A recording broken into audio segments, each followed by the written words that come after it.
The Widow in Blue. Chapter 1. A Client with Cold Eyes. Tuesday, March 15th. Inspector Kramer materialized at the brownstone's threshold with an expression that suggested his mental molars had spent the night grinding a particularly grisly dilemma. At 10 minutes after 9, I swung the door open, and there he was, hat in hand, cigar unlit, jaw set. Kramer only leaves his stogie cold for 2 reasons: grim courtesy or internal combustion. Since his brand of courtesy usually means not hauling us in by the collar, I pegged him as a man in distress. "Archie!" He brushed past me into the hall without so much as a nod. "Wolfe in, or do I have to twist your arm?"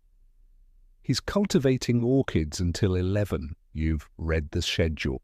This can't simmer until 11. I gave his mug the once over. The crags around his eyes looked deeper than the East River, and he shifted his weight like the floorboards were loaded with tacks. "What's gnawing at you, Inspector?" "Murder." He clamped down on the cigar. "The flavor that turns me into a chump in front of the commissioner." Kramer looking like a chump wasn't exactly a headline. I steered him to the office and waved at the red leather chair. He sat, bounced up again, and started pacing, working the carpet like it owed him money. "Henry Latham," he barked, skipping the pleasantries. "Ring a bell?" "Financier, Fifth Avenue Palace. Married to a woman who could frost a martini by looking at it." "That's him. Dropped dead last night at his own dinner party. Looked like a heart attack, until the coroner got nosy and found enough digitalis in him to put down a Derby winner." I poured a slug of milk from the pitcher Fritz keeps handy and settled back. "Classic, poison in a natural wrapper. Who broke bread with the late Mr. Latham?" 6. Business partner, niece, family lawyer, doctor, housekeeper, and the widow.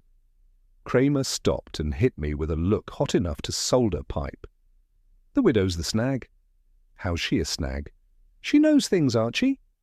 "Things no civilian should.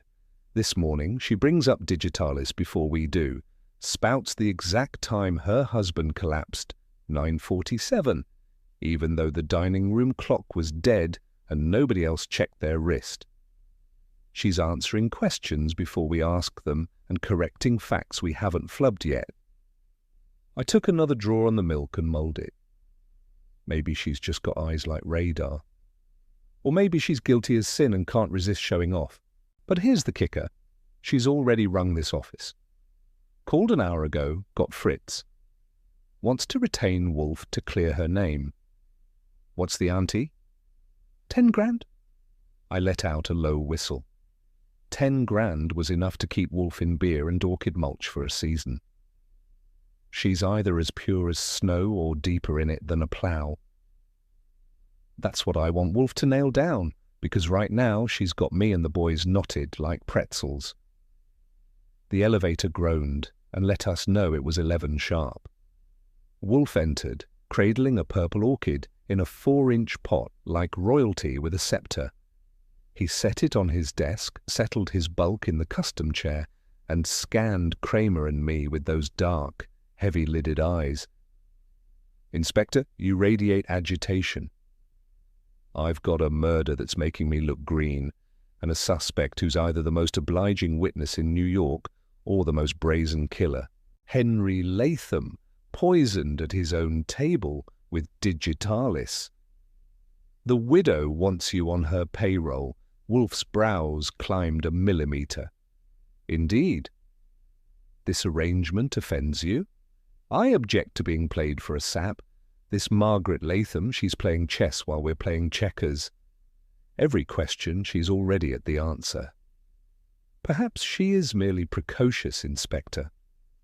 "Nobody's that tuned in to their own husband's murder unless they wrote the script."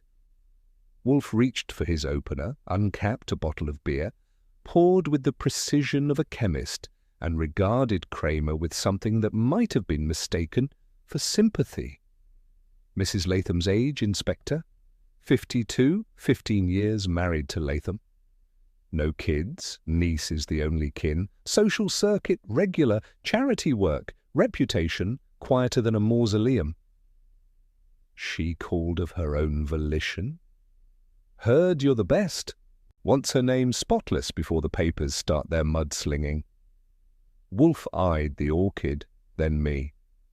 I could hear the gears creaking. 10 grand on the table, and Wolfe's expenses had been eating at him like termites.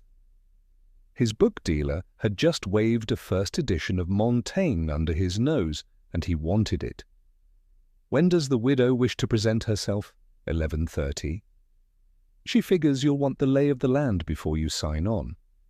I glanced at my watch. 11:15. She likes to cut it fine. Strikes me as a woman who plots every move, Kramer said. Maybe too many. The bell chimed. I went to answer. Through the glass, a woman in a navy coat and hat stood ramrod straight, hands folded. Margaret Latham, punctual to the tick. Tall and slender, steel-grey hair in a chignon, pale blue eyes taking inventory. Expensive clothes, discreet cut. She moved with the practiced grace of a woman who'd spent a lifetime among sharp edges. Her voice, when she spoke, was cultured enough to cut glass. Mr. Goodwin, I presume. Margaret Latham. Mr. Wolfe is expecting me. I conducted her to the office. One glance took in Wolfe, Kramer, the orchid, the beer, the whole setup. She waited for the nod, then sat, back straight, hands folded, ready for the curtain to rise. Mr. Wolfe, she said, I assume Inspector Kramer mentioned the digitalis. What he omitted is that my husband was already dying. Her words hung like cigar smoke. Wolfe set his glass down and gave her the sort of scrutiny usually reserved for a new genus of orchid. Margaret Latham met Wolfe's gaze, blue eyes steady, already 3 moves ahead in the conversation. Chapter 2. The Dinner Party Dissected. By Wednesday morning, Margaret Latham's cheque, 10 grand, crisp and perfumed with a scent of urgency, was resting in the bank, and Wolfe's instructions were imprinted on my brain with the clarity of a bill collector's threat. The retainer came without so much as a raised eyebrow, and with it a guest list so thorough it would make a census taker break into a cold sweat, names, addresses and psychological sketches that would have given Freud something to chew on. According to the widow Latham, Thomas Collins was ambitious but fundamentally weak, Caroline Latham desperate for freedom but lacking initiative, and Dr. Whitman competent but with a lawyer's terror of liability. For someone in mourning, Mrs. Latham catalogued the flaws of her dinner guests with more relish than grief. The Latham mansion took up a full 5th Avenue lot between 62nd and 63rd, 5 stories of limestone that didn't just announce money, it bellowed it. You could have heard the bankroll echo in Central Park. I pressed the service bell and was ushered inside by a maid with posture and livery fit for Windsor Castle. She led me through hallways strung with paintings more expensive than most folks' retirement plans. The dining room, 2nd floor, gazed out at the avenue through windows swaddled in burgundy velvet, heavy enough to cut the sound of traffic and suspicion alike. The mahogany table could seat 12, which left 5 chairs wondering where their guests had gone Monday night. Dinner had been cleared, but the brandy glasses stood at attention on the sideboard like amber foot soldiers awaiting orders. The clock on the mantelpiece declared it was 4:20, but my watch insisted on 10:15, a difference I decided not to argue with just yet. Mrs. Martha Keene materialized in the doorway just as I was giving the recalcitrant clock a once-over. Built for endurance, somewhere in her 60s, she had iron-grey hair and eyes that filed everything away for later, useful for a housekeeper, lethal for a liar. Her black dress and white apron could have passed an army inspection, and she moved through the room like a woman who knew not only where everything belonged, but why. "You're the detective Mrs. Latham mentioned," she said. Not a question, just an observation, as if she'd already dusted me for fingerprints. "Archie Goodwin," I replied. "Nero Wolfe's legman, among other indignities." "I've heard of him. Supposed to be clever," she said, smoothing a placemat that didn't need it. "Though if he finds what the police missed, I'll be the first to applaud." "Maybe nothing. Let's try Monday evening on for size."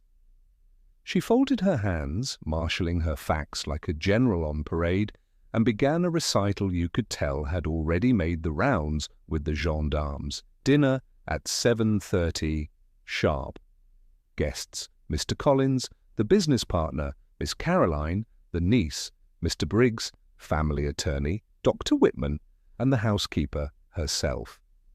Mrs. Latham presided with all the aplomb Fifth Avenue money can buy. "Mr. Latham was nervous," Mrs. Keene continued, her voice as neutral as a poker dealer's. Kept checking his watch, glancing at the windows. At 9:30, he excused himself for his customary Napoleon brandy in the study, while the others decamped for coffee in the drawing-room. "And then?"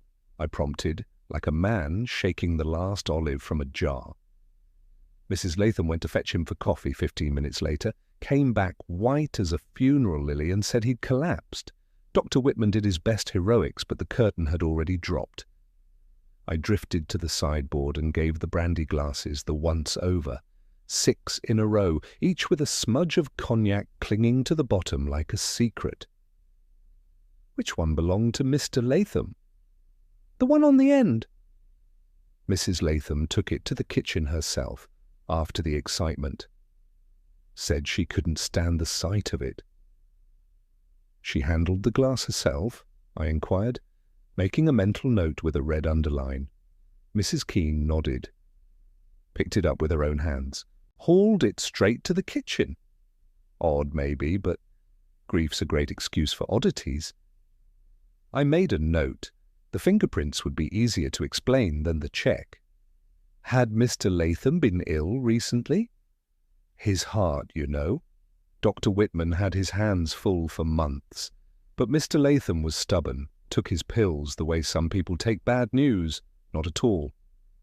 And between us, Mr. Goodwin, he'd been acting squirrely for weeks, burning papers in his study, asking who'd been in and out, what they'd seen. "What sort of questions?" I pressed, because curiosity's a habit I never kicked. Whether I'd spotted anyone casing the house. Whether Mrs. Latham had any odd phone calls, once if I'd seen her chatting up strangers. Mrs. Keene dropped her voice. Actually, 2 weeks ago she talked on the steps with a man I didn't know. Well-dressed, not the usual crowd. They hashed things out for 10 minutes, and it wasn't about the weather. I jotted that down, thinking Mrs. Latham was collecting facts faster than the evening papers. Describe the gent.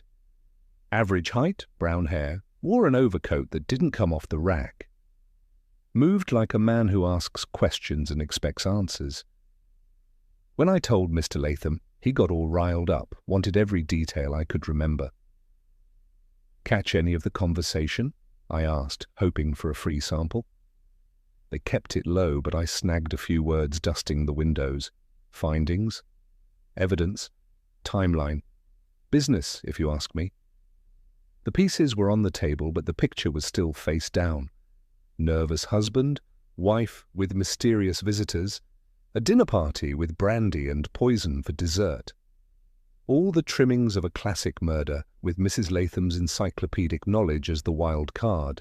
Next stop, Dr. Edward Whitman's office, East 79th. The waiting room was upholstered in greens and browns, so restful you could die of boredom, unless you were soothed first by the scent of money. Whitman himself was thin, precise and fidgety, his hands adjusting his tie as if it might escape. "Terrible business," he said, ushering me into his sanctum. Henry was a handful as a patient, but this, well, nobody bets on the ace of spades. "Give me the rundown on his heart," I said, playing it straight. "Coronary insufficiency diagnosed 8 months ago. Manageable, if you follow orders." I prescribed digitalis, diet, exercise, the works. He produced a file that could have doubled as a doorstop. 1 tablet twice a day, prescription good for 6 weeks if he actually took them. But he wasn't a model patient, I supplied. Henry had opinions, most of them hostile, about medication, claimed it made him weak, foggy. I suspected skipped doses, but his wife swore she was policing him. I glanced up from my notebook. Mrs. Latham kept tabs on his medicine? Oh yes, attentive, sharp, came to appointments, grilled me about dosages and side effects. She claimed she'd done her homework at the library. In hindsight, maybe I should have kept the details to myself. His hands had found his tie again and weren't letting go. Why's that? I nudged. She knew digitalis could kill in the right dose. Asked about toxicity, symptoms, the works. I chalked it up to wifely concern. Shows what I know.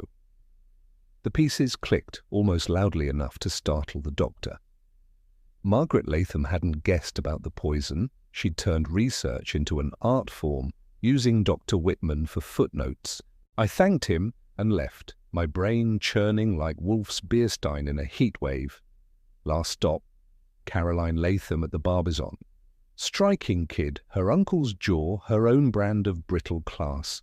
Dark hair in waves, green eyes, sharp enough to cut paper, and a look that told you she'd gotten into trouble before and didn't mind the return trip. Uncle Henry cut me out 6 months ago, she said, no prelude, coiled in an armchair with a cigarette like a semaphore. He found out about Danny, the jazzman, and decided I was tossing my life out the window. Maybe I was, still mine to throw. That must have been a fiscal ice bath, I ventured. Catastrophic.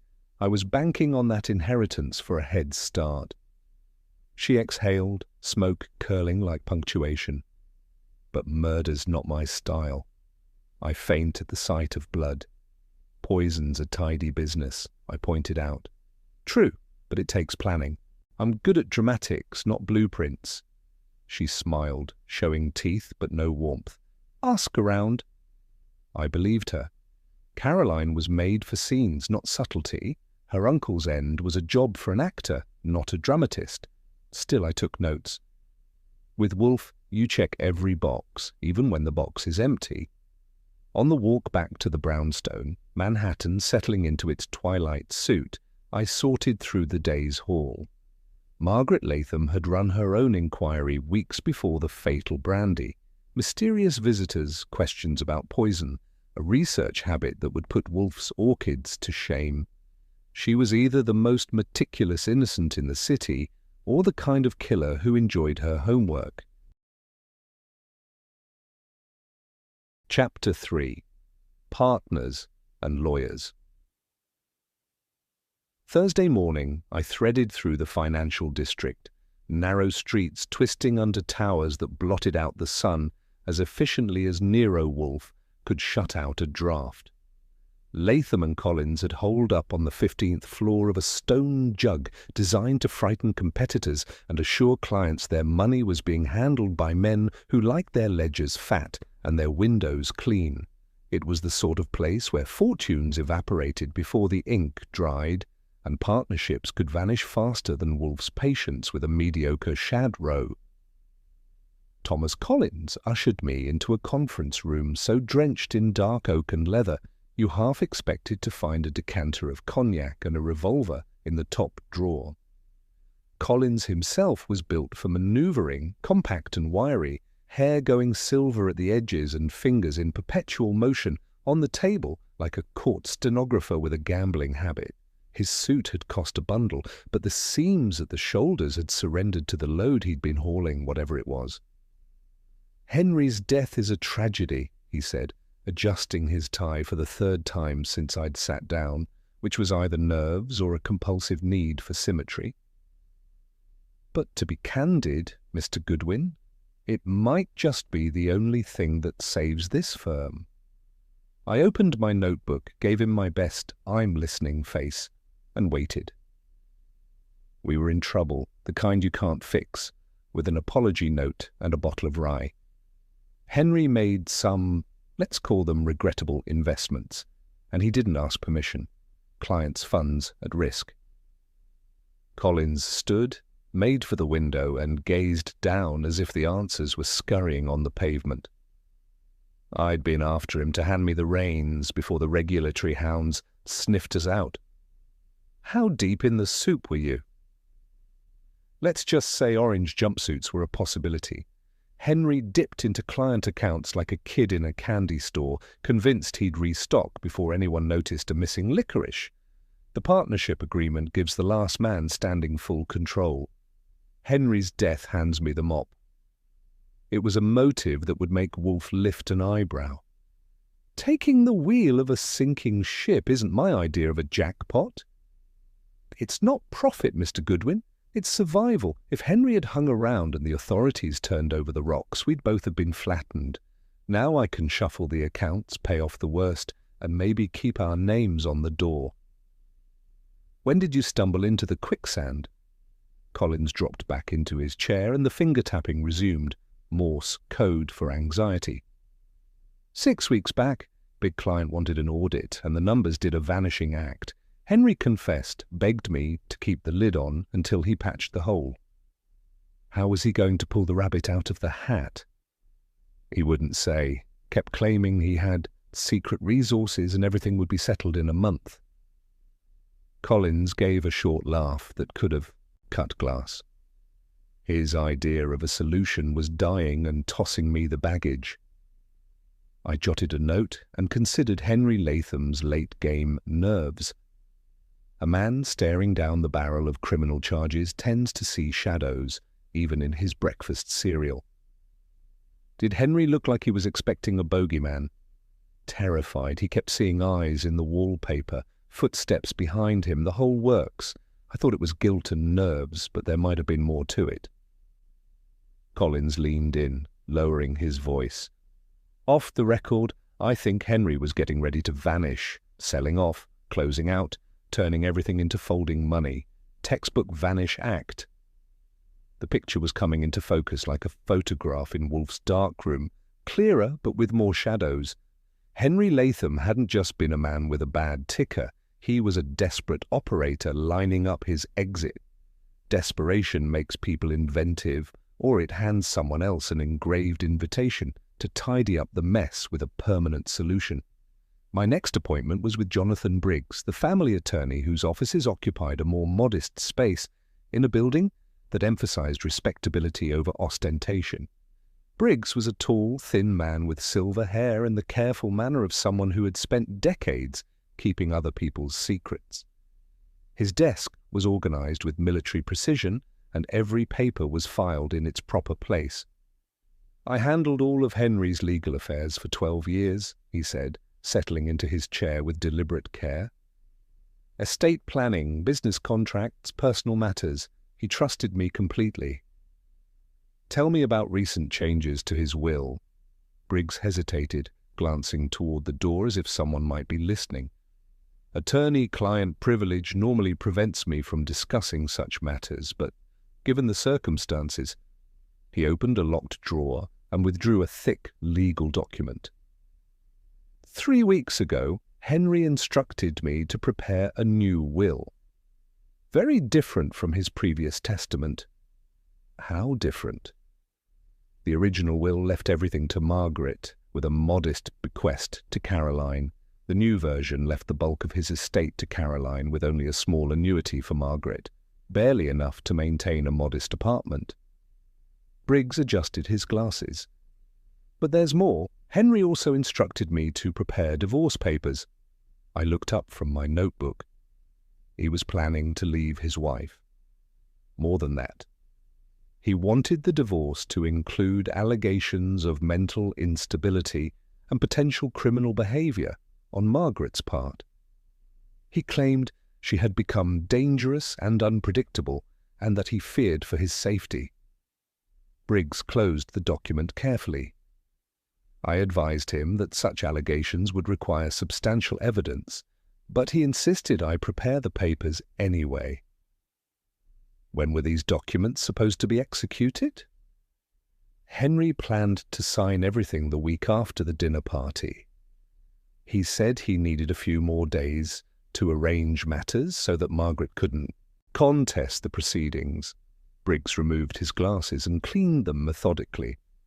I had serious reservations about the whole business, Mr. Goodwin. Henry seemed genuinely frightened, but his accusations against Margaret struck me as excessive. Did you discuss these changes with anyone else? Absolutely not. The strictest confidentiality. Briggs replaced his glasses and fixed me with a steady stare. However, someone else knew about them. Who? I can't prove it, but I suspect Margaret herself had somehow learned about the new will and the divorce proceedings. 3 days before Henry's death, my secretary mentioned that a woman matching Margaret's description had been asking questions about our filing system and document security. He paused. And yesterday, I discovered that copies of both documents were missing from our secure files. The revelation hit me like a cold wind. If Margaret Latham had known about her husband's plans to divorce her and leave her destitute, she would have had a powerful motive for murder. More troubling still was the possibility that she had somehow obtained copies of legal documents that should have been completely confidential. I left Briggs's office with my head spinning from the implications. Henry Latham hadn't just been planning to abandon his wife, he'd been preparing to destroy her financially and socially with accusations of mental instability. For a woman of Margaret Latham's evident pride and intelligence, such a betrayal would have been devastating. The walk back to the brownstone gave me time to organize my thoughts. A picture was emerging of a man who had been systematically burning bridges while preparing to flee from the consequences of his criminal behavior. His business partner stood to gain control of the firm, but also inherited its problems. His niece would have benefited from the new will, but didn't know it existed. His wife faced complete ruin if his plans had succeeded. The most troubling element was Margaret Latham's apparent foreknowledge of events that should have been secret. Her uncanny ability to predict police questions and provide information she shouldn't have possessed was beginning to look less like grief-induced rambling and more like the careful performance of someone who had been planning for exactly these circumstances. As I climbed the steps to the brownstone, I reflected on the day's discoveries. Every answer seemed to generate 2 new questions, and every suspect had both motive and opportunity for murder. But one person had demonstrated knowledge that went far beyond what any innocent party should have possessed. The question was whether Margaret Latham's superior information came from careful observation or careful planning, and whether her husband's death had been a crime of passion or a precisely calculated execution. Chapter 4. The Private Investigator's Files. Friday morning, Manhattan was doing its best to drown itself. The rain poured down with the kind of persistence that would have had Wolfe retreating to the plant rooms, while the city streets turned into inky rivers that carried away secrets, sins, and yesterday's headlines. My first hour went to chasing down Samuel Morton, the private investigator Mrs. Keene had spotted jawing with Margaret Latham on the front steps. Morton's office was sandwiched on East 28th between a pawn shop and a restaurant that did brisk business disappointing tourists. Morton matched the description: average build, brown hair surrendering to grey, and eyes that missed nothing and advertised even less. The office could have doubled as a waiting room for a dentist who'd gone broke. 1 battered desk, 2 chairs that discouraged lingering, and a filing cabinet that had probably seen action at San Juan Hill. The certificate on the wall said he was licensed in New York. It didn't say competent.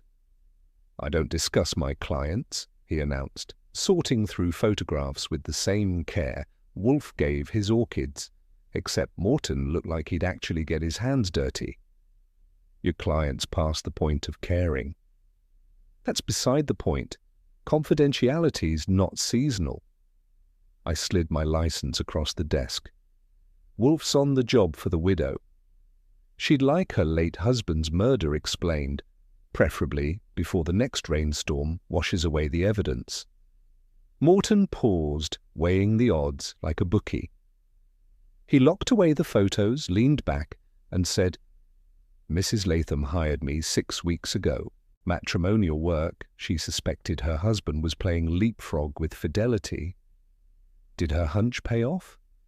Oh, in spades. His secretary, Janet Pierce, 28, blonde, and the sort who thinks a married man is just one step from single. But that was only Act 1. Morton opened a drawer, produced a folder fat enough to prop a window, and continued. Mrs. Latham wanted the full ledger, romance, and all the rest. So what did the ledger show?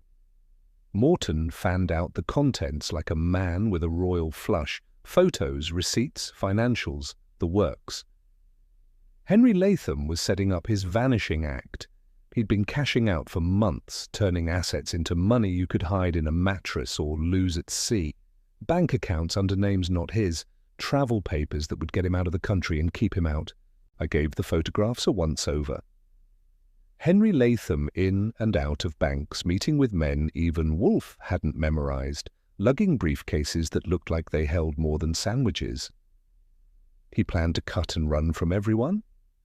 Wife, business, debts, the works. By my math, he'd socked away close to 200 grand, all invisible to spouse and partner.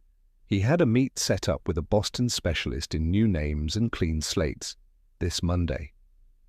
That's 3 days post-dinner party. Exactly. Henry was gambling with the clock. Wait any longer, and his partner would have noticed the vanished funds. Any sooner, and he'd have left loose ends. Mrs. Latham paid close attention to that timeline. Morton stacked the photos like chips at a high-stakes table.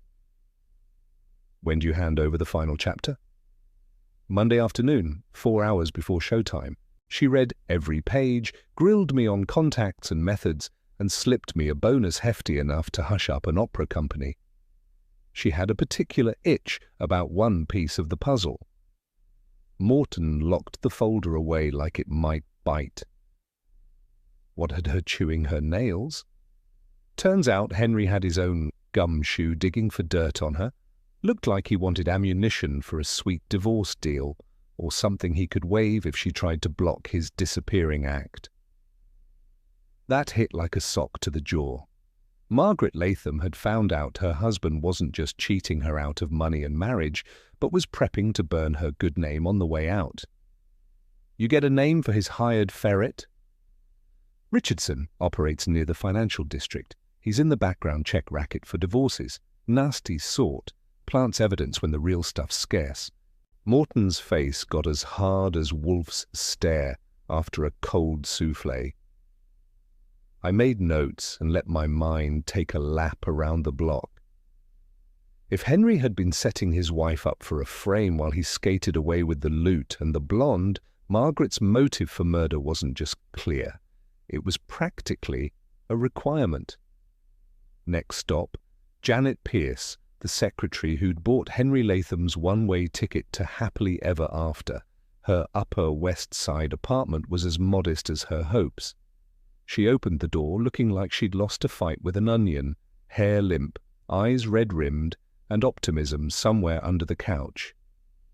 "You probably think the worst," she said, ushering me into a living room decorated with Sears optimism and payment plan despair. "I'm not the usual cliché, you know. Tell me about the big escape." She twisted her handkerchief like it was a confession. He said the marriage was over, his wife was a block of ice, and he'd never loved her. California was the carrot, new start, ocean view, nobody asking questions. Her voice cracked. He said he had the cash for the dream. Happy ending and all. When do you start smelling smoke? 3 weeks back. Henry changed. Got jumpy, started seeing tails in every shadow.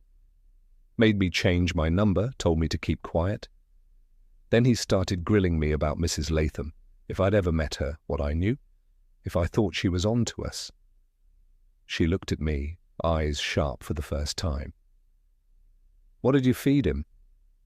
The truth, I'd never met her and hoped to keep it that way. But Henry was spooked. Said she was more dangerous than she looked and warned me to steer clear if she ever came around. Janet dabbed at her eyes.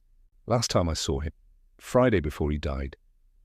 He looked like he expected the Grim Reaper at dinner. Said he didn't trust any of the guests. Why not pull the plug? He said he had to keep up the act until the finish line. Just a few more days, he kept saying. Then we're free. She got up, crossed to a desk, and came back with an envelope. He left this with me, said it was for safekeeping. She handed over an envelope with my name in Henry Latham's hand. Inside, one sheet, one line.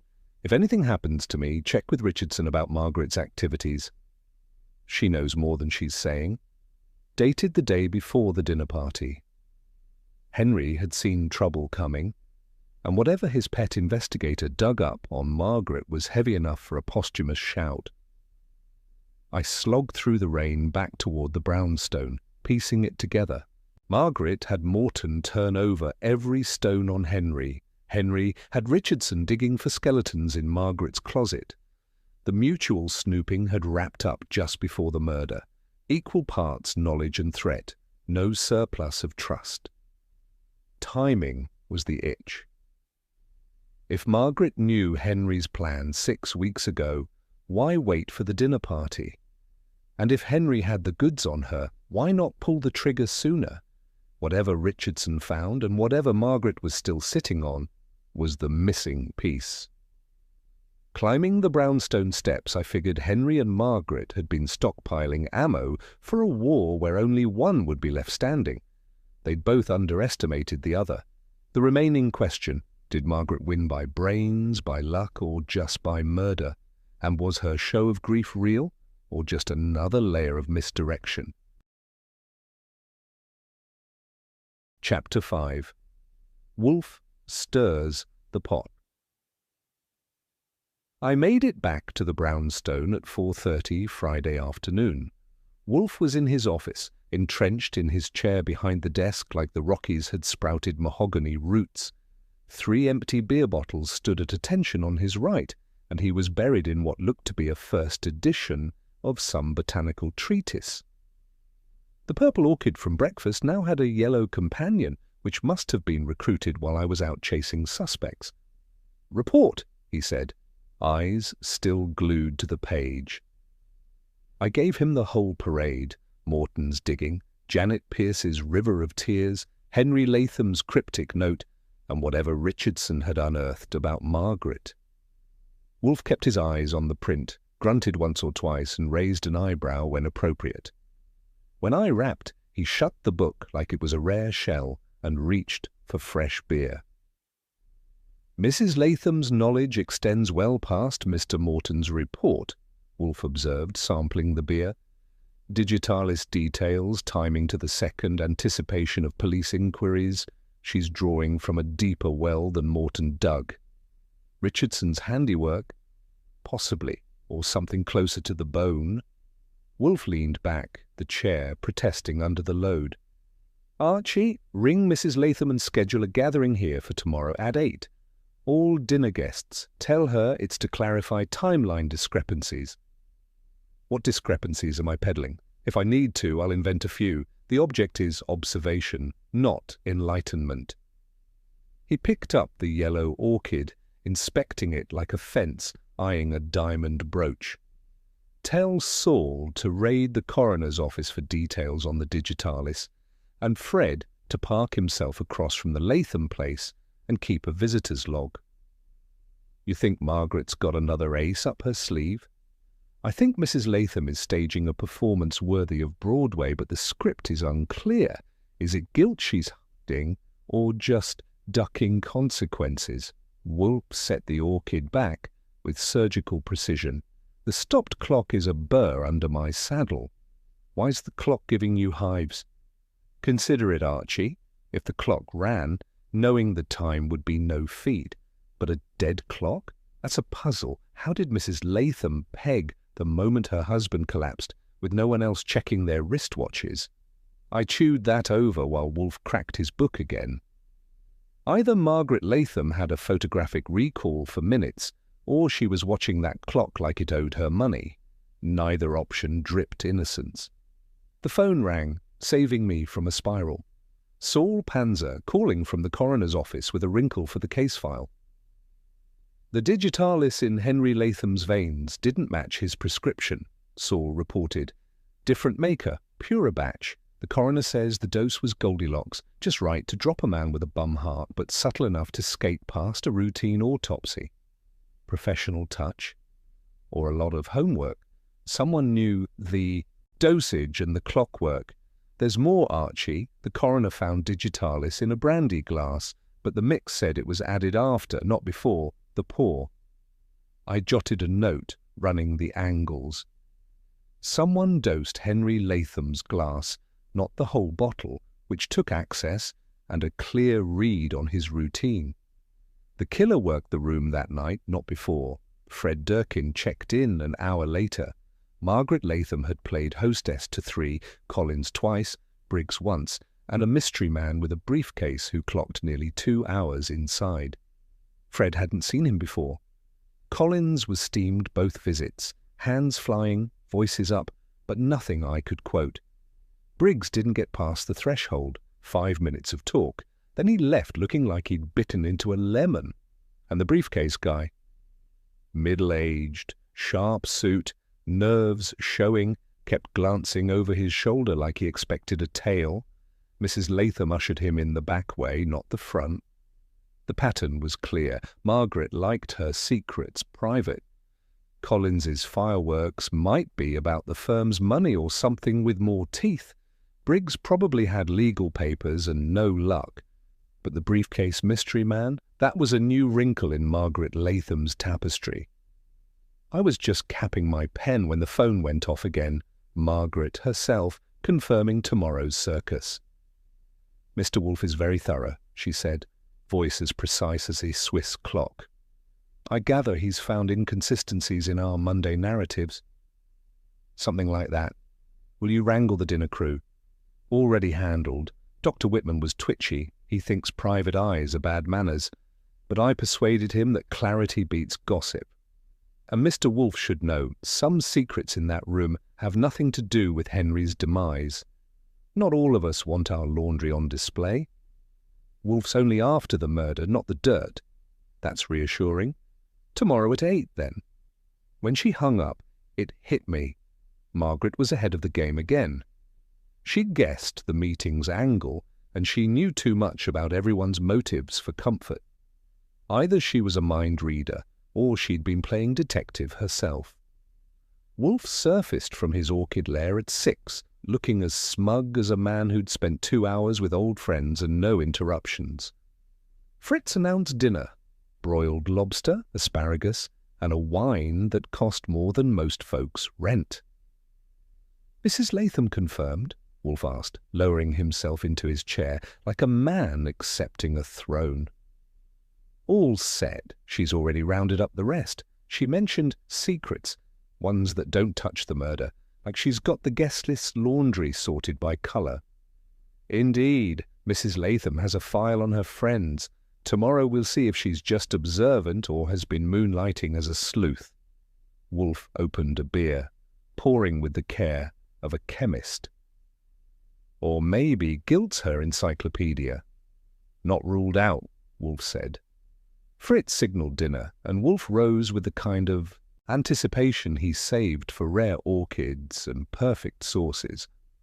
On the way to the table, I chewed on the case of Margaret Latham, always 3 steps ahead and not even breathing hard. Tomorrow would pack all the suspects into one room for Wolfe to watch and prod. But I had a hunch Margaret Latham was as eager as any of us, which meant she had her own script. In a room full of people with secrets, the winner would be the one who'd done their homework and played the longest game. Chapter 6. Cracks in the Foundation. Saturday morning, Manhattan tried looking respectable.